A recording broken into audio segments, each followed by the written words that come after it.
does it all start with playing with the vibration of love? The mind of the human that can create anything. So you got to be very careful what you create with your mind. You see, they're all around us, but we have to open up to those higher levels of consciousness, if you will, to hear, feel, and see them. But it's allowing yourself to have that sense of gratitude every moment of every day, living out every moment that it's your last, being aware of each moment, being aware of the petals of that tree, being aware of the space above you, being aware of the house over there, being aware of the tree. It's just been an exercise every day, daily exercise of observation. And when you're in that space of groundedness and centeredness, you become more aware of what's going on around you.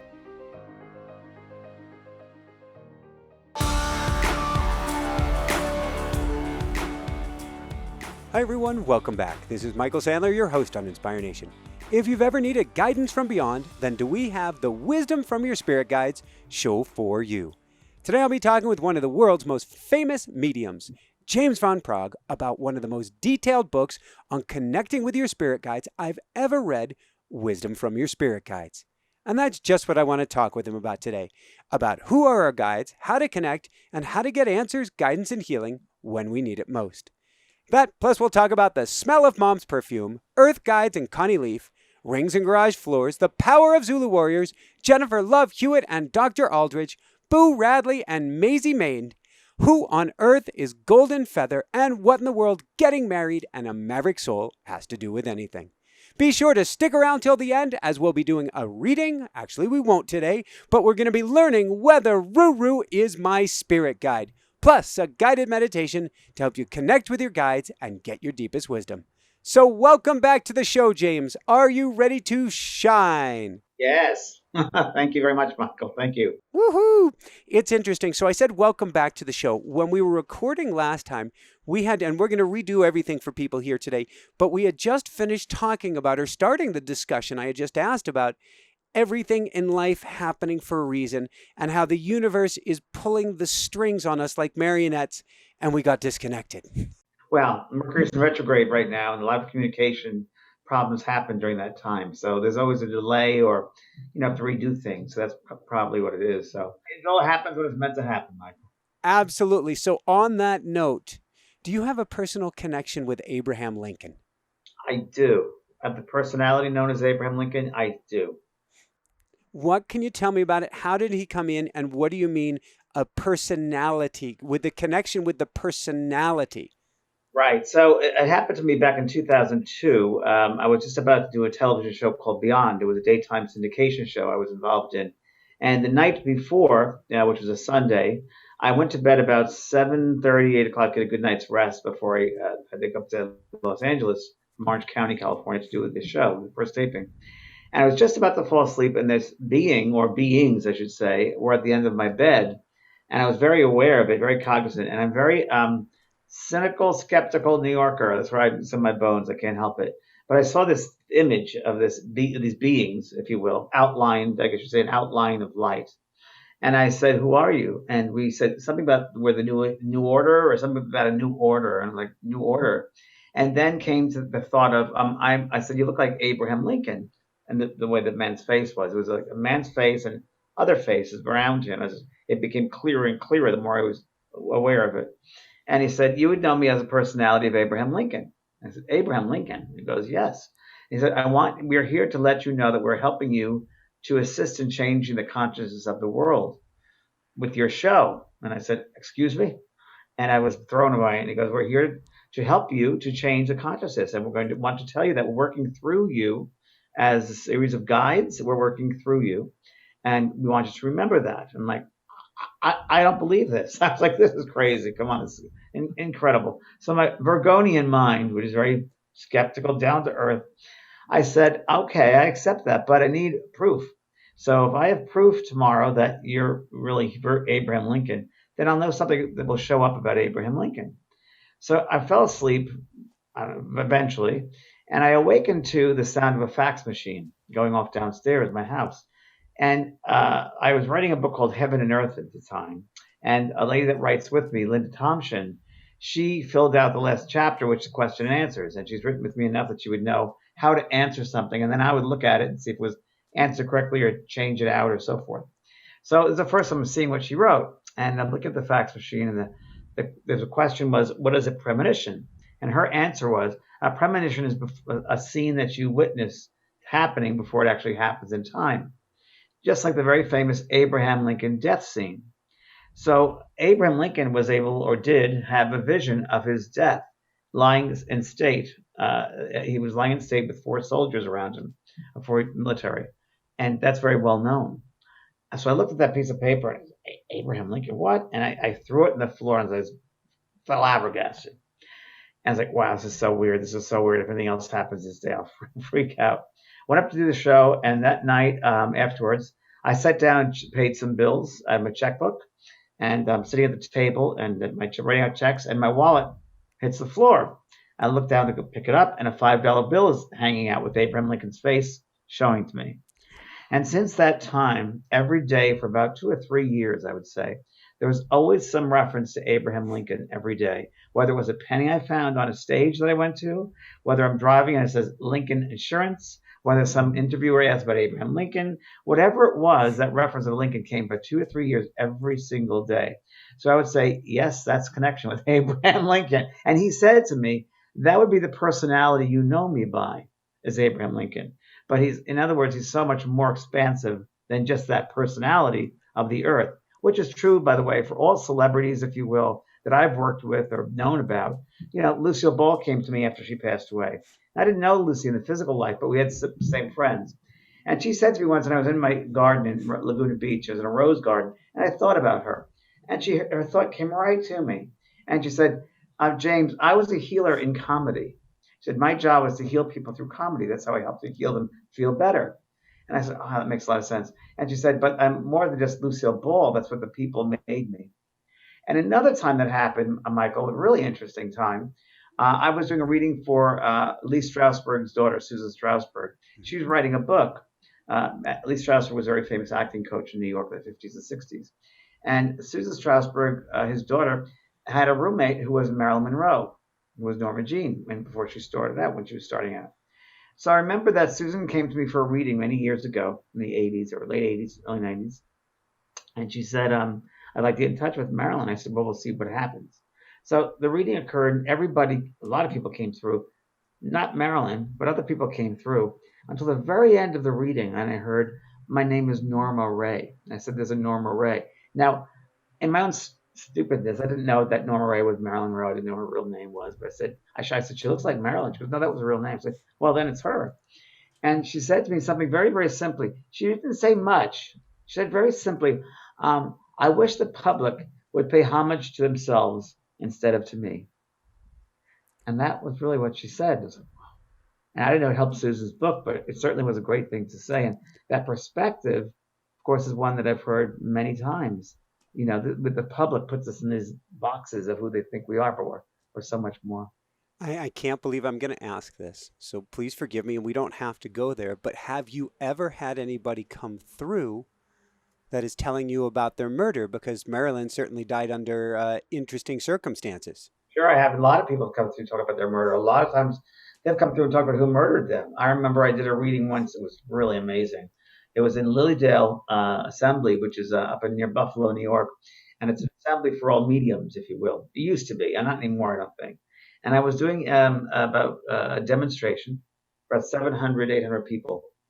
And it was a Saturday morning. I remember very clearly that this man came through, a spirit man came through, and he wanted to apologize to, it wasn't a murder per se, but it wasn't a murder per se, but now that I think back of it, he apologized to the girl in the room who was now in her 40s, late 40s, early 50s, that he was the neighbor across the street that abused her and almost killed her. That has come through. I have had murderers come through. I've had people on both sides come through. I've had someone come through, killed somebody, and wanted to say I'm sorry to the family. I didn't know what I was doing. I've had it both ways. I've had people that were murdered, and for instance, a young man came through with his parents. This happened multiple times. Who was hit in a car accident, he was killed, fatal car accident, and the son was killed, and the driver, who was a drunk driver, survived. And the boy said to his mother and father, you must forgive him. I've forgiven him. And the mother said, how can I dare forgive this man? He's taken you away. And the son said, Mom, that's the lesson. You have to forgive him. Mom, I've lived 23 great years, but all you concentrate is that last day of my life. Why do you do that to me? It made sense. So he died once. He said, I died once. Don't make me die every day with your thoughts. And he asked her to forgive that man because if she didn't forgive the murderer, if she didn't open up that space of forgiveness, it would affect her own personal life. That's very, very true about forgiveness. We have to open up, expand that space. Forgiveness is really a gift we give ourselves. It doesn't mean you condone the act, but you don't ever know what the background is of that person. When maybe they weren't aware or something, not thinking. So you take the higher road. That's what we all should do. That try to take the higher road. So when spirit speaks to us, and we want to talk today about how we can personally connect with spirit, but when spirit is talking with us or spirit is talking with you, it's not like the made for TV or Hollywood movies where we're trying to get the killer and get vengeance or something. This is about a journey of healing the heart. Exactly right. Good way of putting it. Yeah, healing the heart. Exactly. It's not Hollywood. I did a show called Ghost Whisperer, and it was very important for CBS, which I understand that forum, the network, they wanted something to bring people in, to bring the eyes into the show, which was fear. As you know, fear sells. So the opening of Ghost Whisperer, every single session or show of that episode starts with fear, like there's a ghost that's haunting somebody, and it's very fearful, and that's how we end the first scene. Now that was just to get people into the tent, if you will.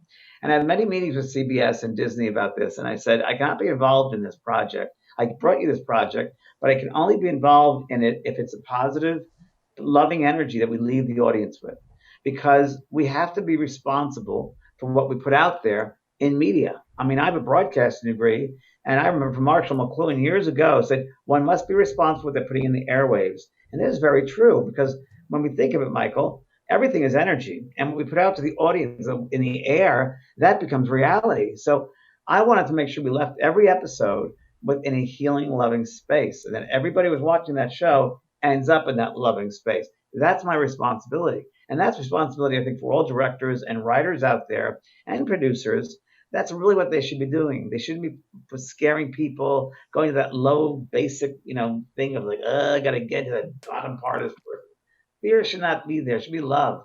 And anyway, that's what I think, and I think that's a responsibility that we have as filmmakers, television as creators. All of us, whatever we create, should be in the highest vibration possible. Thank you, thank you, thank you. I couldn't agree more. So I'm curious. Right now, we're toward the end of June in 2021. In theory, Congress is about to come out with a report on ETs. And from what I saw from a 60 Minutes special last month, this report is probably designed to scare us versus them. And my take on it is no matter what is out there, and to me, of course, we couldn't be alone, it's spirit. It's another version of spirit, and there is nothing to fear. And so this is way off topic, but it's not, because your communication is with the spirit realm. Any thoughts? Yeah, my spirit communication is also with other realms and other beings and other worlds, and it's worlds within worlds within worlds. I mean, for us to believe we're the only ones around is ridiculous when there are millions and millions of galaxies out there. I mean, we as humans, they're looking at us killing each other. Who does that? They certainly don't do that. They don't kill each other. They don't destroy each other. So if anything, they're here to help us to learn. They say the human school, the school called Earth, in the spiritual unfoldment, if you will, the rung, if we look at a ladder, the rung of the earth, the school Earth, is on one of the lowest rungs, okay? Because we're still killing ourselves. We still don't use love all the way. We still don't respect each other.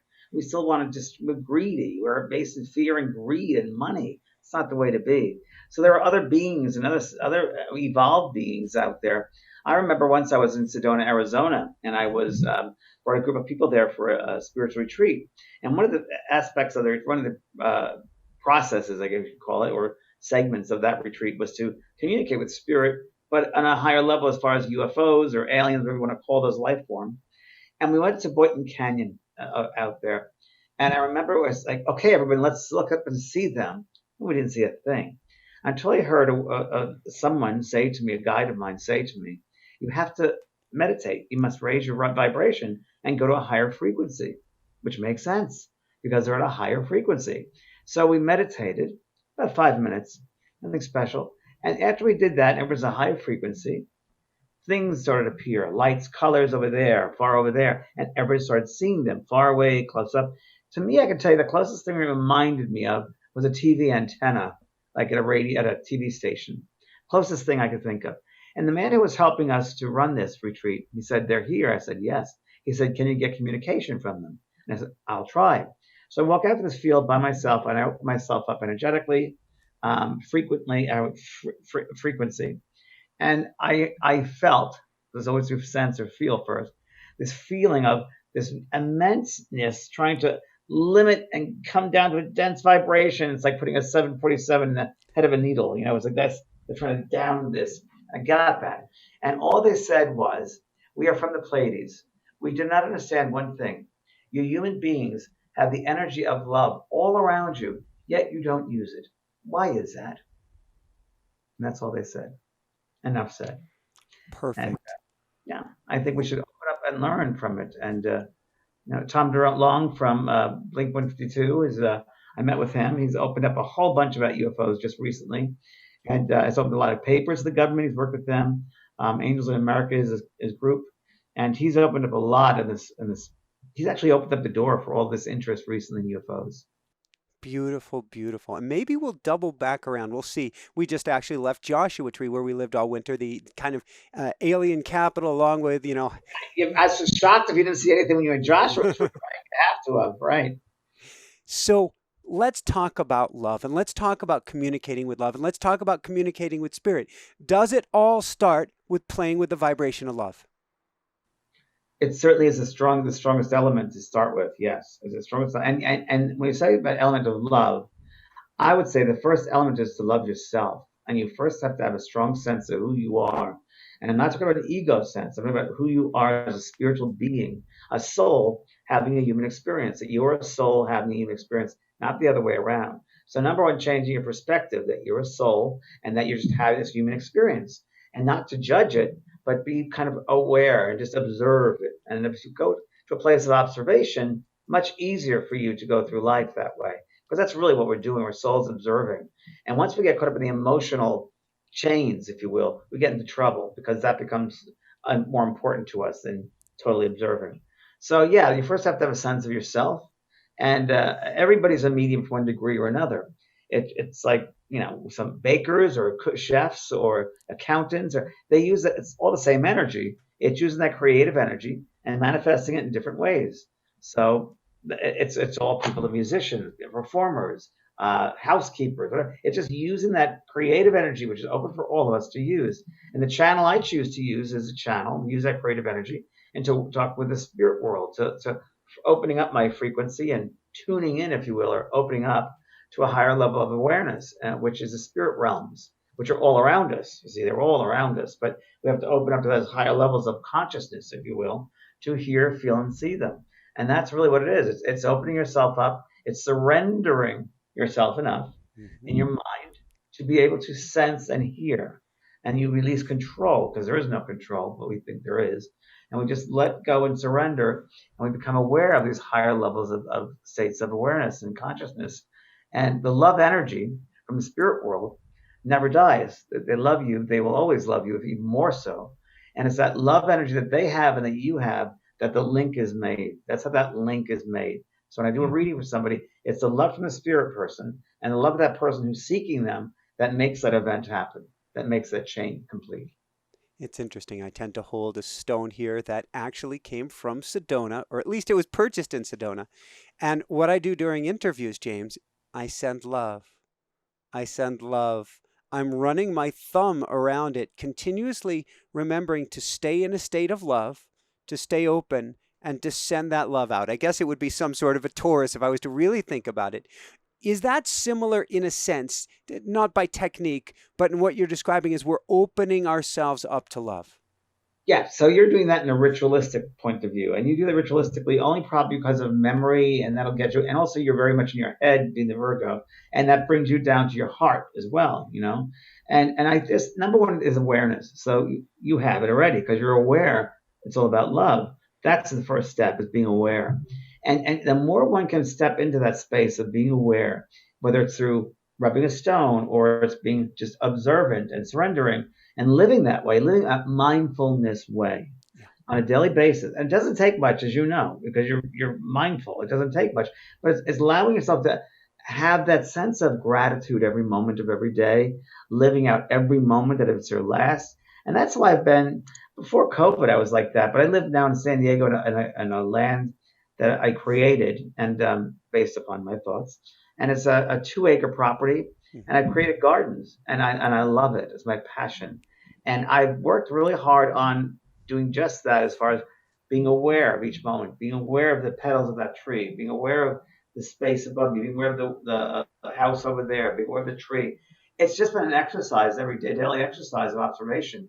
And it really helps you, again, to surrender, to be humble, to realize you're a soul having this human experience and how people just, I also see it as a play, because as Shakespeare said, the earth is really a stage and we're merely players upon it. So true. We take on all these different roles each lifetime to learn something, whether it's through the loss of a child, whether it's through a suicide, whether it's through a murder, whatever it might be. We're learning. Everything is about learning. There's no judgment. It's just about learning. Once we get out of that judgment space, we're free because judgment is fear based. And fear is FEAR, false ego appearing real. So it's a fear, it's an ego base. And many times I think people judge others is because they want to feel in control. So if I could judge that person and put them down or do whatever, I feel I'm more in control. See? So it's insecurity, it's fear. Yeah. So when you realize, you know what, people are different. They're all different levels, and people do things differently than you do. They see things differently. And that's okay, as long as they don't hurt you, right? I think that's okay as long as they don't hurt you and hurt another person. I think it's fine. We have to realize we're thrown into this earth school with students from all different levels. There are baby souls here. There are postgraduate souls here. There are middle school souls here. So we can't expect change from them. We can't expect them to behave like us because they don't have that awareness necessarily. So the best thing we can do is behave the way we'd like to show them, to demonstrate. So whether that's loving them, with having a kind word at the store, every day I change the energy with someone. Whenever I'm given the opportunity to be at a store or in public, I say something like, "Oh, I love your eyes," or "Oh, I love what you're wearing," or like you, "I love the yellow glasses," because it's something which is positive, and I mean it's genuine, it's fun, and it's fun. And who doesn't like having validation, especially when it's genuine and true? Because people don't take the time. They need to remember who they are and to love themselves. So that's what I've been doing. That's what the awareness I've been getting into. So same thing what you're talking about. Thank you. And I want to dive. I'm going to ask one more question, then we're going to dive into spirit guides and connecting with spirit guides and all things spirit guides. But with that said, you just said something that clicked that I hadn't thought of in this terms, and I just went in and connected with spirit on it as well. I never thought about. I thought of everything starts with awareness. I've always said that, but I didn't think of awareness raises your frequency, and that in essence is what you're saying. And that was a big light bulb. It does because you're being aware. You realize that you're a soul having a human experience, and that awareness, when you're aware, it expands, if you will, it expands your perspective, it expands the world you're living in, it expands the choices that you make. It makes a difference your whole life. So yes, awareness is the first step. Thank you. Do we all, switching gears, do we all have spirit guides? We all have spirit guides. Every one of us have spirit guides, and those guides can be people that you've known on Earth, like your parents or aunts or uncles or friends or partners, or they can be beings that you had other lifetimes with, or they can be beings who've never touched the Earth before. Think of it as I call it the spirit team, and it's those beings who are around you that support you in your work down here, in your classes that you're taking. Now they can't give you the answers to those tests because they'd be cheating, and you have to go through the tests. They'd like to, but they can help you and they do assist you as best as they can for you to see clearly, for you to make the right choices, for you not to rush into things. But again, it's up to you. You're the soul that's learning here. So you will draw to you all different types of guides or beings. Before we come into the incarnation, we sit with a group of guides and teachers and beings who it's kind of like a meeting we have to set up our blueprint, to set up our coursework, if you will. What will we be taking this time around? And we'll also talk about soul groups. So you have members in the group, family members, so as siblings perhaps, or a partner. And each one of them are fitting into a moment in time for you and for them that will help all of you to progress in your own soul way by having certain situations, scenarios in the lifetime. They've all agreed this soul group And the soul group is really those souls who've been through many lifetimes together, and they learn together. So we learn as individual souls and also through soul group work. So the soul will come back, say family, Hmm. and each one of them has different guides. So in one lifetime, you might want to express your, let's say, creativity as a painter. Well, you would draw to you that guide, that being, teacher, if you will, who is an expert in that field and will come close to you, whether through the whole entire lifetime or when you decide to do painting. And they will, if you will, um, bring forth, if you will, your higher, your gifts, your abilities. They'll help to bring them forth for you. Same thing in inspirational guides, and those guides are the ones who come to you and inspire, which means in spirit. So we call them philosophy guides or inspirational guides. But we all have many different ones and all different backgrounds, and it's about wisdom, guides to wisdom. And when we open ourselves up, Michael, to do something new, we will draw to us again those specialists who have done that before. So, for instance, you're doing these calls, you do your podcasts and your Skypes and Zooms. You bring to you a guide or guides who would know about how to help you in a way in your mind to do this work and to bring forth, if you will, certain guests that you have or how to make your show work, and they'll help you with that. The important thing to remember is we have to get out of the way. So sometimes we're in the way and we can't let spirit work through us because we want to control everything. And we're in control. And that's true of anything with humans. We want to talk to the dead father. I want to talk to my dead father. Why isn't he here? Well, because you're holding up that space by trying to control that space. If you surrender, it's easier for him to come into that space and inspire you or give you thoughts. But it's much harder if you're there. Come on, Daddy, I want to talk to you. You're setting up a wall. So same thing with guides. If you want to learn and be around the guides, you have to open yourself up. In our society right now, it's very much as you know, it's a quick fix, man. I need a quick fix. It doesn't happen that way. And spirituality is a progression. It's a process, if you will. Even developing as a medium is a process. You can't be undercooked. You have to go through the process. I have a lot of students in my school, my JVP School of Mystical Arts, a lot of student mediums there, and they want results right away. And I said, no, no, no, no. You need to bake for a while. You need to go through development and the process of going within and learning about your soul self, letting your soul expand. It has nothing to do with when you're going to give a reading. It's when you expand your soul self. Because as you expand your soul self to a higher level of vibration, you will attract those of a higher level because the universal law of like attracts like is in play. So the more you can develop spiritually and evolve that way, that we're going to bring higher levels of being. It's very, very true. When we jump into things and we're not prepared, we'll draw to us those beings who are not prepared. We're not evolved.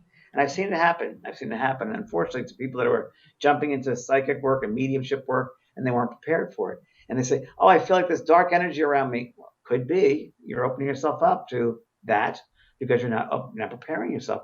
I sat in development for 7 years before I would do even one reading. What does that mean?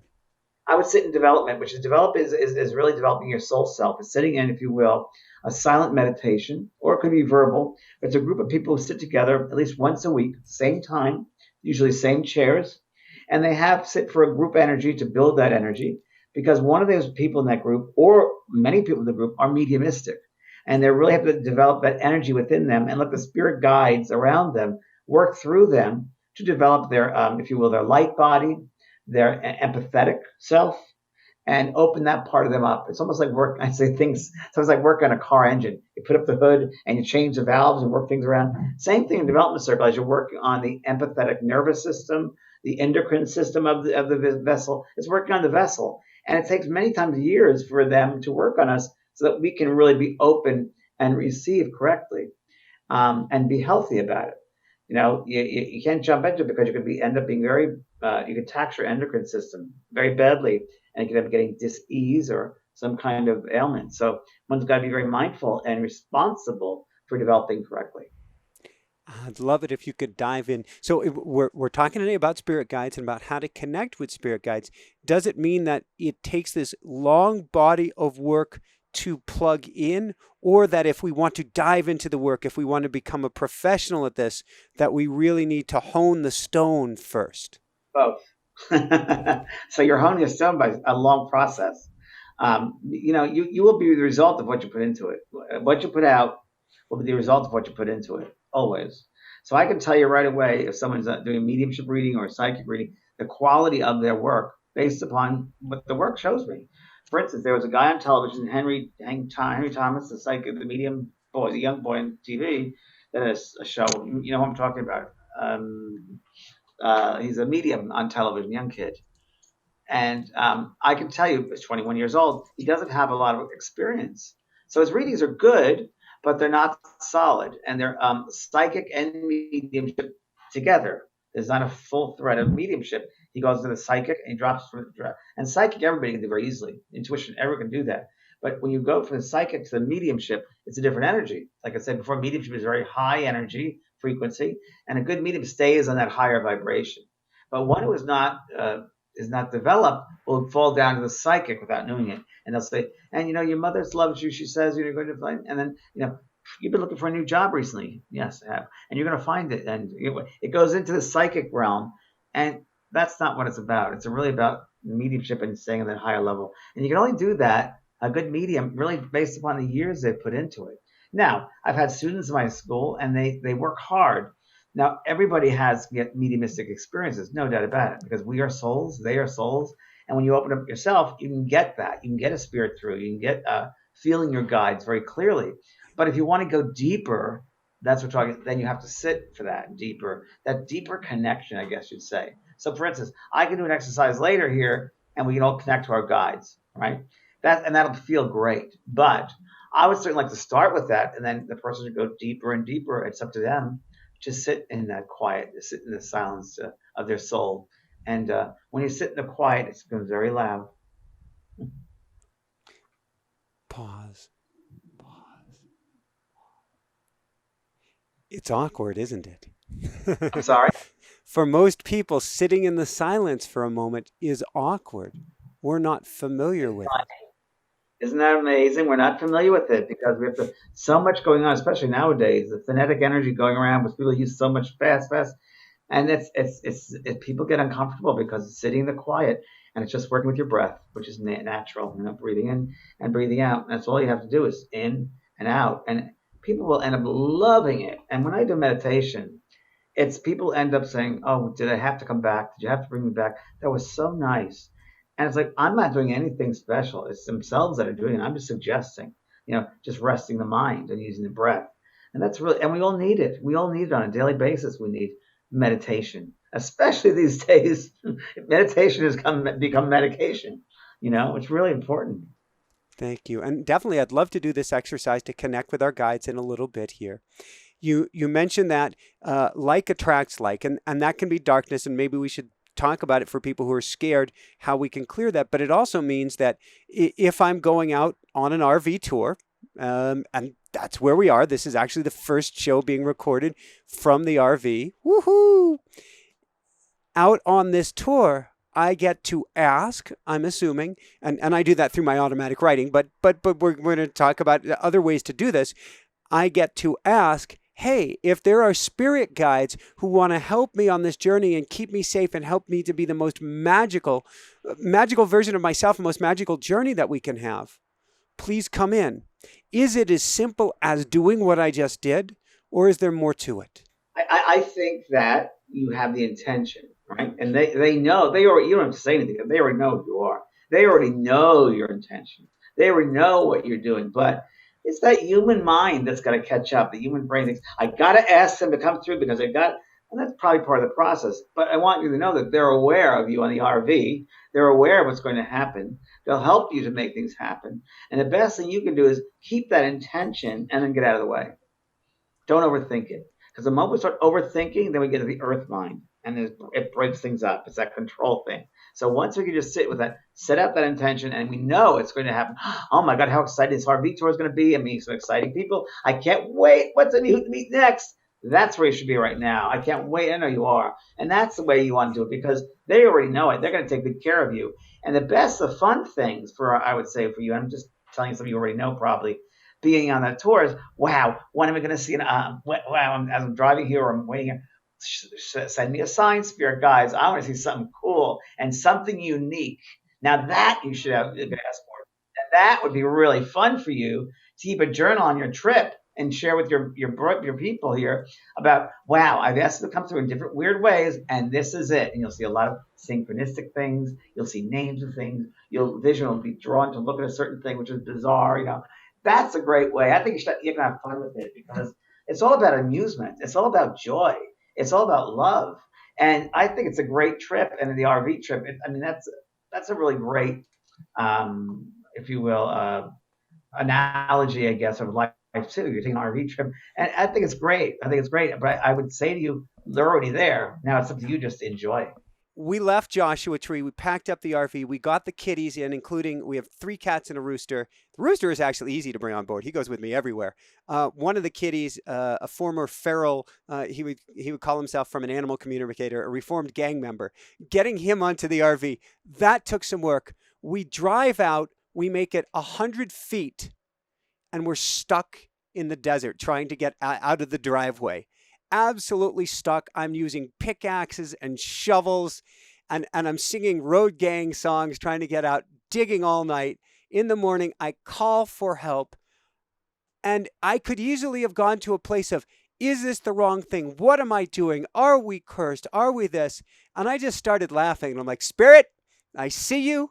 I got your number. I know you did this, not to me, but for me, and I'm just going to laugh my way through this. And how'd you get out? Magical, angelic tow truck people, because I had a coaching client and a former coaching client and dear friend who had gotten stuck with her RV just 2 days before this. And I was on the phone trying to help her out. I got off of the phone and I said to my wife, Jessica, I said, call Good Sam. We're going to get the best roadside assistance plan in the world, because if that wasn't a sign from the universe that you want, and I got multiple roadside assistance plans, and I called them in, all happening for a reason. Well, obviously, I mean, you're always helped, as we asked before. Look at all the help you're getting. And obviously, you were delayed in Mercury retrograde. Just saying, you left during Mercury retrograde, so you're going to be delayed. So, hello, that's part of it. And that's part of it, having fun with it, not getting that space of, you know what? And that goes back to everything happens for a reason, and everything is a divine time, not our time. And if people realize that we're all looked after, talk about guides, having around guides and our loved ones, they really are pulling the strings for us. So, if you're delayed in any way, like you were with the RV, I remember once I was delayed I was teaching at Omega Institute in New York, and it was after a full week, and I was going to go meet the head of Omega across the Hudson River at her house. And a girl is driving me, and we get like right out of town. I'm like, oh, wait a minute, I forgot my keys. I need my keys, my wallet. Went back, had to drive back to the class in 15 minutes, pick up my wallet and keys, get back in the car, and then drive. The moment we got to the bridge, there was a major fatal accident, which happened 15 minutes earlier. That, who knows, could have been involved in that. Who knows? But that saved us from that. So anytime we're delayed, I believe it's always meant to be. For whatever reason, things have to work out. We think we're in control. Really not. Just, you did the right thing. Have a joyful with it. And then you had that science. What a difference in saying, and getting angry about it, because that doesn't do anything. But being open and having joy with it is the best way. We don't understand something, if things get frustrated, just say, whatever. I'm in it is what it is, and that's all that it is. I can't do anything. Just might as well enjoy it. When we showed up in Vegas, quote, late, we park the RV. A guy comes running out from a nearby RV, and he goes, you've got the same one as me. It's such a rare RV. If you stick around, I'll tell you all about it and how to work it. Wow, come on. That's great. I mean, that would have happened. Got there earlier. Hello. Right? Which gets to energy. How important is it? Stuff goes down. We're not in control. I always go back to the movie. What was it? Tom Cruise. He's racing around a car, and he goes to the doctor after he gets rung his head in a concussion. And he's married to her for a while. Now I can't even remember his name. His co-star says, you think you're in control. You're complete and total egomaniacs. There is no control. Correct. That's correct. That is correct. Except there is control in that every single person can control or not, but we cannot control another person. There's no way to control another person's thoughts, the way a person behaves. The only thing we can control is how we receive things. So, for instance, if someone says to you something negative, you could say, excuse me, but that's not meant for me. That's not, I refuse to accept that. That's inappropriate. That's not, you have to set up boundaries. That's where boundary work comes in. Very important. So you can control boundary work. And that's something I've had to do recently, because sometimes empaths and sensitives, they want to help people or they want to love everybody. But sometimes people take advantage of that. And you got to say, sorry, don't play that game with me. You have control over your own boundaries. If a family member isn't treating you right or a partner isn't treating you right, say, excuse me, that is not supporting me. If that's not to support me but brings me down, bye bye.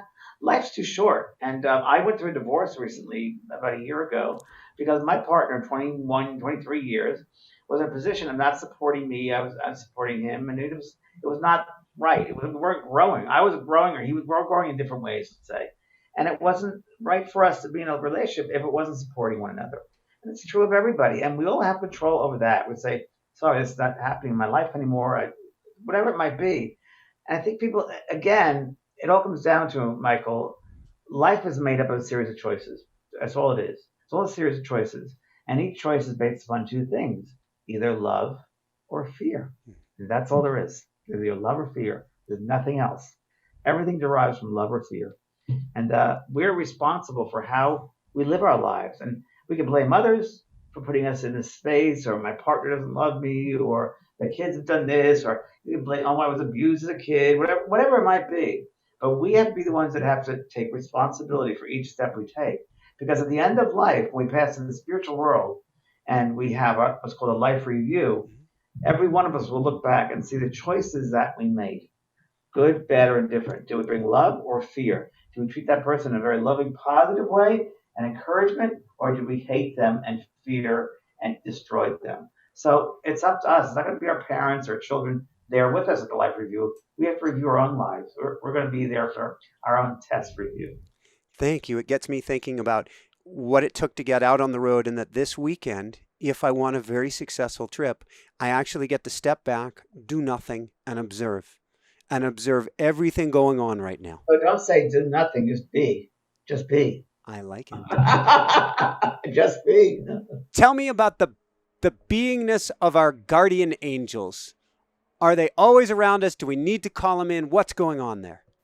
I think that people have different viewpoints on this, but I think our guardian angels, those guides, guardians, angels, whatever you call them, I believe they're always around us. I do, in one way or not, and it may not be just one. It might be several different beings who are guarding us or guiding us. So I think it's more for the human to know that the guide is with them than it is for the guide. I think the human has to catch up with it, and because there's so much in that dense vibration of separation, that we don't get it, that they're part of every step we take. But I think that's for us to realize they are there. They're guiding us. They're inspiring us. They're influencing us. They come through us, and they're influencing every step, every thought we have. The best we get, the more we can surrender and be still, the more we can hear them and feel them. So they're there. Is there a reminder you would use? I know it's one of my big challenges, goals. I'm not even sure what the right word is. Intention. There. It's one of my intentions to remember who and what I am. I call it energy having an energetic experience in human form. To remember that each moment and remember that connection. And I must admit, James, when stuff goes down, I will forget and come back and forget. It's like all of a sudden, here's the bag of amnesia over your head. How do we help to remember that more and more? Well, again, it goes back to mindfulness. It goes back to the way you live every day, what you're thinking every day, perspective every day. So it's not something that you can think of once in a while that will help you. You got to live it every day, every moment. Having that awareness that you're a soul having a human experience, and that the human experience, and it's okay, but the human experience is up and down and all around, and some it's really crazy as it is right now on this planet. It's very, very crazy. And it's just, how are we going to deal with the craziness? Am I going to jump into the craziness and be part of that? Am I going to stop and observe the craziness? So it's observation. It's observing every moment, just having that sense and realization, I'm a soul having an experience. The more you do that, the more you'll become aware of it. And after a while, you won't have to think about it. And when things go down on the human level, you see it for what it is. I'm not going to be drawn into it. I have a choice. Can I be drawn into that drama or not? There's no audience, there's no show. So I don't know. It's just, that's the way it's a mindfulness every day, that I do it a lot of ways too, by yoga, mindfulness walking, Pilates, hiking, bicycling, gardening, just connecting, grounding myself every day is really important that we ground ourselves every single day as well. That helps. What do you, when you mean grounding? First off, today is the first day as we've set this up. I don't have my earthing mat here. Usually I'm literally plugged into ground during a show. What is ground? Actually, I'm already hearing you've got gardening. That's right, gardening. So different types of grounding. So grounding comes into just being in the moment, centered in your being. Every electrical thing, device, if you will, person, everything electrical needs a grounding cord, including us, because we're electrical impulses, so made of electrical impulses. So we need to ground ourselves into the earth, Mother Earth. And Mother Earth, Gaia, is really there for us to be grounded.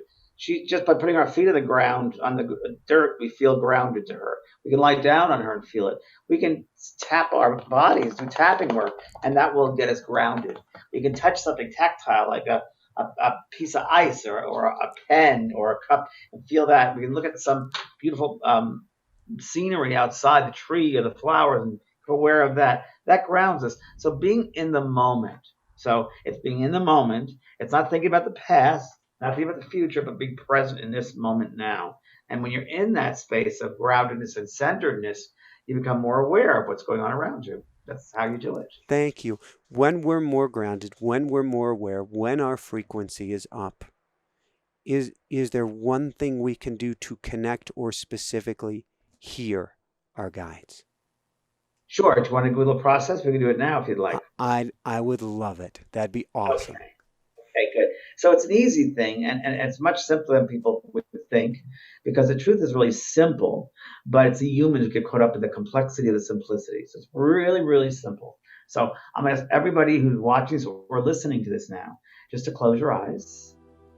Good. And as you close your eyes, you close the outside world, they open up to the inner world of light, with the awareness that you are a soul having a human experience. That's all it is. You're a soul having a human experience. And just listen to my voice, and I'll make some suggestions to you. So first of all, as you sit in this chair or lie down, wherever you might find yourself, just connect with the physical body. Be aware of your feet, whether they're on the floor or not, your legs, your lower abdomen, your stomach, your chest, your shoulders, your arms, your hands, your neck, your back. Be aware of your head. Be aware of what it feels like at the top of the head and the bottom of the feet. And as you breathe in, imagine that there's this beautiful liquid gold light all around you. And as you breathe that in through your nostrils, you're going to breathe this beautiful golden light, which represents love, healing, stillness of being, and oneness. And we're going to put that beautiful liquid warm light all through the body, surrounding every cell, every muscle, every fiber of our being. And as you exhale, we're going to exhale out of our mouths with the intention of letting go and releasing any fear we've held in our bodies, in our minds, in our hearts, any limited consciousness, anyone else's energy who's in our space that we still hold on to their energy. We're going to release it and let it go back to them. So together, just bring in this golden light and inhale all the way down to the bottom of your feet. This golden light pouring through your body. Good. 1, 2, 3. And now exhale. Release and let go. Let go. Let it go. Let it go. Let it go. Good. And again, an inhale. And exhale. Let go. Let it go. Let it go. Let it go. Good. Again, and inhale. Feeling much lighter. And exhale. Let it go. Let it go. Let it go. Let it go. Just one more time. Filling yourself up as beautiful golden light. And inhale. And exhale. Let it go. Let it go. Let it go. Good. Just now to your own rhythm of breath, your own inhalation and exhalation. Breathing in and breathing out. And breathing in and breathing out. Good. And as you are in this space, of neutrality, of a quietness, if you will. We ask the spirit world, we ask for one of our main guides, whoever that is, whoever would like to show themselves, present themselves to us today. We ask you, dear spirit friend, to stand behind us and just begin to feel whatever energy you will standing behind you. Dear spirit guide, we ask you to come behind us now and place your hands upon our shoulders that we may feel your energy. And as we feel that energy, we immediately are aware of how you assist us in our everyday earth life. What kind of guide you may be, whether you're a healing guide, an inspirational guide, a career guide, what kind of guide you are. And perhaps you may share with us now, dear guide, that energy that we will know what to recognize at what kind of guide it is. Master guide, healing guide, career guide, what kind of guide are you? And just leave us with that feeling, that sense. Begin to feel the guide's heart. Feel their loving connection to you. It may be someone you know, it may be someone you don't know. It doesn't matter. Just feel their energy. Good. And now that guide, we ask you, dear friend, to stand now in front of us, to move in front of us. And as they stand in front of you, become aware on a visual level what you sense that energy of the guide appears to you, presents himself. They're wearing robes, some kind of a clothing, whatever type of period clothing they're wearing. Maybe there's one specific article you can remember from this guide. And now we ask, dear spirit friends, from another member of our team, another guide with a different frequency, to come now behind us and stand behind us and place your hands upon our shoulders. We ask you to meld your energy with our energy that we may know and feel the type of energy you bring us. Are you a healing guide? Are you a teaching guide? Are you a master guide? What kind of guide are you? And feel their energy, connecting with your heart to their heart. Good. Different frequency now. With a little bit of a different frequency. Very good. Dear spirit friend, we ask you now to stand in front of us yet again. And as the second guide stands in front of you, become aware yet again of what you feel and sense this guide appears to you like, presents to you. Are they wearing some kind of clothing, time period clothing, robes, sandals, current day, contemporary clothing? What do they look like? Is there one article of clothing or something they want to show you which represents the guidance they give you? Good. And now we ask lastly for another guide, one more guide to stand behind us that we want to become aware of. Dear spirit guide, stand behind us, a new guide, a new team member, stand behind us, and please place your hands upon our shoulders, that we meld as two become one. You become me, I become you. We feel, we sense the energy you bring us now.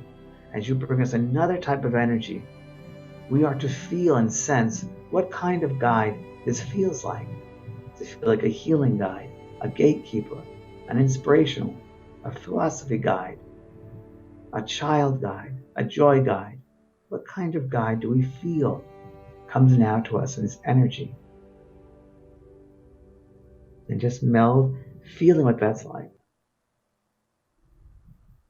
Good. Breathing. Good. And now, dear spirit friend, you may once again join the other two and stand in front of us now. Now I'd like you to look at that third guide, become aware yet again of the type of clothing that they wear, the type of garb. Is it old, period, current day? What do they look like? Are they short? Are they tall? Is there one type of article of clothing, perhaps, or a symbol they show you to become aware of that represents the type of guide they are for you? Just so you can have a reference library of the different types of guides who work with you on a daily basis. So now you can talk to these guides, speak to them, share thoughts with them, where they work with telepathic messages. And just you may also send a prayer, a union prayer, a unison prayer, as I do. Dear spirit friends, we thank you and bless you for your work here today. We ask that you assist each one here on their path to self-awareness, to love, to releasing limited thoughts, belief systems, and fear. We thank you and we bless you. And so it is. And slowly, each one here, open up your eyes very slowly and become aware of the new sense of energy all around.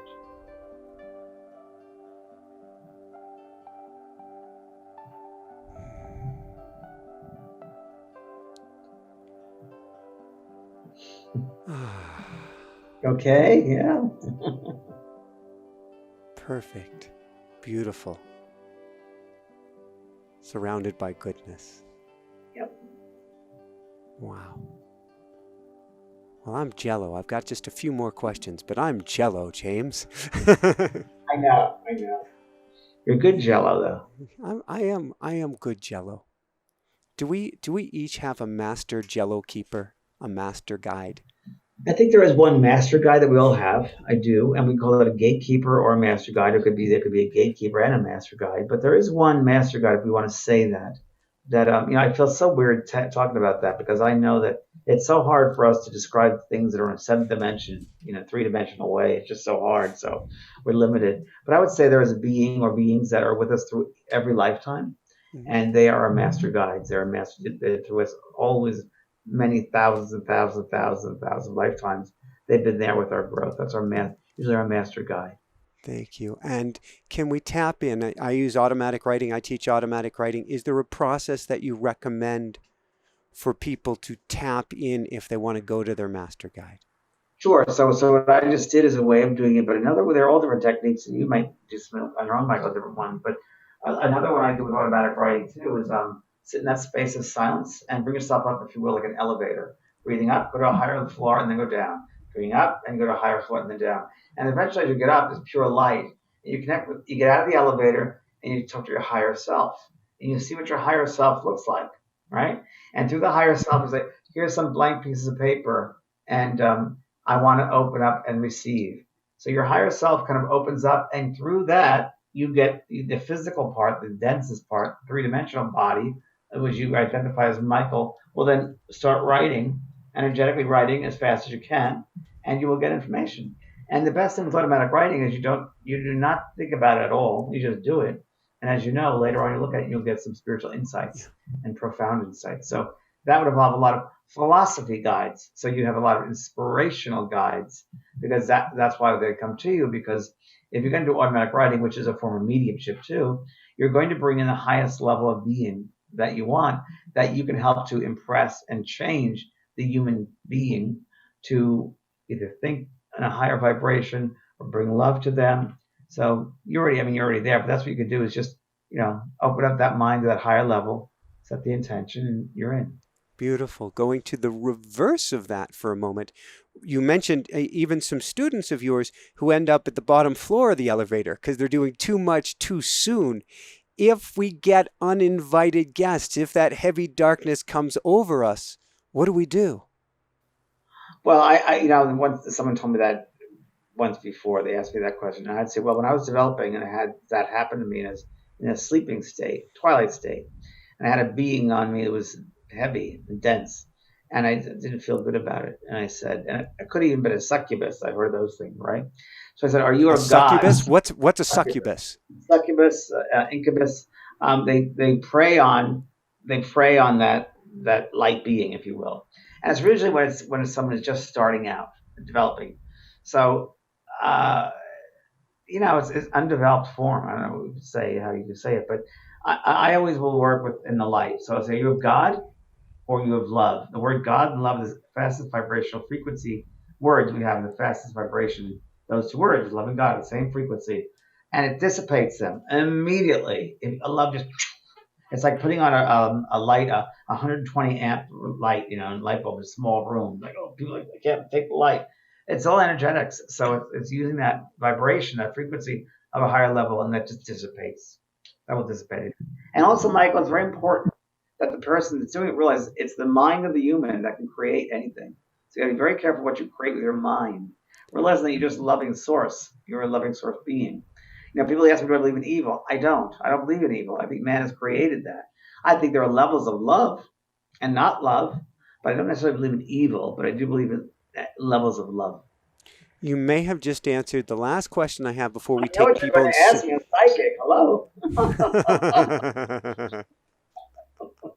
Oh, I'm not going to put you on the spot, James. I could, but I'm not going to put you on the spot. There are people, though, who say, my spirit, my own spirit hates me. My own spirit is here to torture me. My own spirit signed me up for a soul contract so I could be the mouse to the cat, and I'm a toy this whole lifetime. So I would say a lot of trauma has happened to that person. Probably traumatic experiences as a child. They've been through a lot of trauma, and it sounds like that to me, like a lot of trauma. And I would really go to traumahealing.org is a great one, but go to a therapist, go to someone that can help professionally, because it shouldn't be that way. Yeah, but it's most likely trauma from childhood. Whenever I hear cases like that, it's mostly trauma from childhood. You can always bring it down to childhood. I'll tell you, it really is amazing when you start doing therapeutic work how much the childhood is affecting us nowadays. And I mean, within that comes a whole bunch about forgiveness and honor and all. There's a lot there. And all my clients, I'll tell you, there's a level of that with a lot of clients. I created a great course in my school, JVP School of Mystical Arts, and it's called the 28-Day Transformation Course. And in that course, Spirit totally channeled it. I was automatic writing that totally.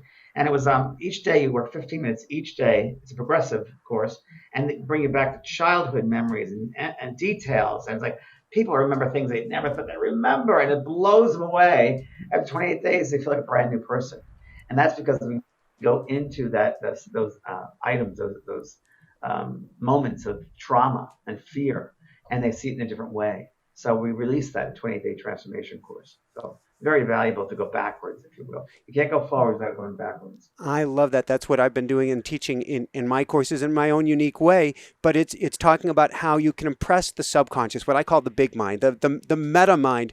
But you get blocked from impressing the meta mind when you have these traumas and wounds, which is, I'm guessing you would call it your energetic blueprint. This energy that just keeps swirling around you and saying what's going to happen until you deal with it, until you lean into it. It's true. You have to lean into it, of course, and you learn how to control the subconscious as best you can. Yeah. Tell us more about your school. Where do people go to find out more? Tell us about your school. Sure. The school is called the JVP School of Mystical Arts. It's on the internet. It's been on there for about 4 or 5 years now. It's probably the number one online school that is really the most detailed and complex way. For instance, one of my courses is 60 videos just for one course. And I work with mediumship and psychic phenomena, developing your intuition, healing work. I have a healing certification course, 28-Day Transformation, as I mentioned. I have one course called A Day in Heaven. So a 1-day course, and I guide people living to go into the spirit world, seeing their loved ones. So that's another very good course. So it's the JVP School of Mystical Arts. They're all different types of courses, from 3 months courses to a year course to a day course to a week course. Thank you, thank you, thank you. And any last words of wisdom having to do with spirit guides or anything that you feel called to share today? Just we have to get out of the way and let them do the work. Just get out of the way and let them lead us. Woohoo! Thank you. Have a great RV trip, Mister. Look for signs along the way. Thank you. So for everyone out there, this is Michael Sandler saying, be well, have fun, get wisdom from your spirit guides, and begin tuning in and stepping out of the way today. And above and beyond all else, shine bright. Woohoo! We can all plug into this special. It's beyond being able to plug into the special space. We are all this space once we begin to recognize it. And that's why I think this interview was just phenomenal. On that note, if you want a tool to help you to get into this sacred space, check out Awe, the automatic writing experience, the #1 new release in Spirit Guides and Angels, which teaches you how you can channel, how in a sense you can become a medium, how you can connect with the other side just by putting pen to paper. It's ridiculously simple, and Awe has the technology in it that will show you how to do it step by step by step. You can find it at automaticwriting.com. You can get it at Amazon, of course. Bring your receipt back to automaticwriting.com. Get lots of bonuses. Get it at your local bookstore. Bring the receipt back to automaticwriting.com and get lots of bonuses. Of course, I've been recommending 4 copies. Why 4 copies? Get one for you. Get one, change your life. Get one for a loved one, change their life. Get one for somebody who's really struggling. Pay it forward and help them remove that dark cloth of depression, of negativity, of stress, worry, and anxiety. And get one for your local library so everybody can have access to Awe. On that note, if you love this show, to check out more, click here, subscribe below, click that bell icon to be notified of upcoming shows, YouTube premieres, live events with me. Big thumbs up if you like this. Leave your comments. Above and beyond all else, shine bright. Woohoo! Love you guys and hope to see you Wednesday. Keep on shining bright. You are love.